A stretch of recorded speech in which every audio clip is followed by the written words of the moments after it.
ناظرین بلیٹن کا آغاز کریں گے اہم خبر کے ساتھ کہ NA-249 کے ٹکٹ کا تنازع۔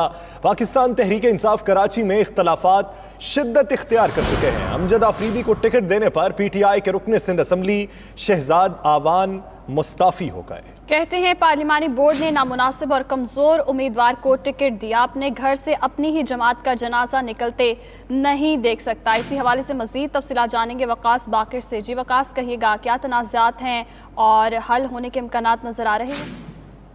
جی بالکل، پاکستان تحریک انصاف کی جانب سے NA-249 کراچی کی نشست پر PTI کے امجد آفریدی کو ٹکٹ دینے کا اعلان کیا گیا، اور اس کے بعد پاکستان تحریک انصاف میں جب بغاوت پھوٹ پڑی ہے۔ PTI کے متعدد رہنما جو کہ اس NA-249 کے ٹکٹ امجد آفریدی کو دینے پر نالا تھے، اس میں رکن سندھ اسمبلی ملک شہزاد آوان نے اپنی رکنیت سے استعفیٰ دے دیا اور اپنا استعفیٰ اپوزیشن لیڈر حلیم عادل شیخ کے کو ارسال کر دیا ہے۔ ملک شہزاد آوان کا یہ کہنا ہے کہ NA-249 میں امجد آفریدی کو ٹکٹ دے کر پارٹی کے ساتھ پارٹی کا نقصان کیا گیا ہے۔ امجد آفریدی غیر مقامی ہے اور NA-249 کے اب ضمنی انتخاب میں PTI کی کامیابی کا کوئی امکان نہیں رہا۔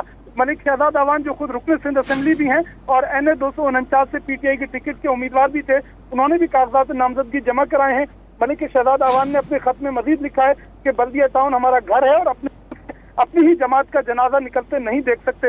PTI کے دیگر رہنماؤں نے بھی سوشل میڈیا سائٹس پر اپنی امجد آفریدی کو ٹکٹ دینے کے حوالے سے اپنی مہم شروع کر دی ہے اور امجد آفریدی کے خلاف ایک محاذ بنا لیا ہے۔ پارلیمانی بورڈ کی جانب سے جو 18 میں سے 4 امیدواروں کے نام سفارشات کے ساتھ بھیجے گئے تھے مرکزی قیادت کو، اس میں امجد آفریدی اور حنید داکھانی بھی شامل تھے۔ امجد آفریدی کے نام کا انتخاب کیا گیا تھا۔ امجد آفریدی کے نام کا انتخاب کیا گیا تھا۔ بہت شکریہ وقاص باقر، آپ ہمیں اپڈیٹ کر رہے تھے۔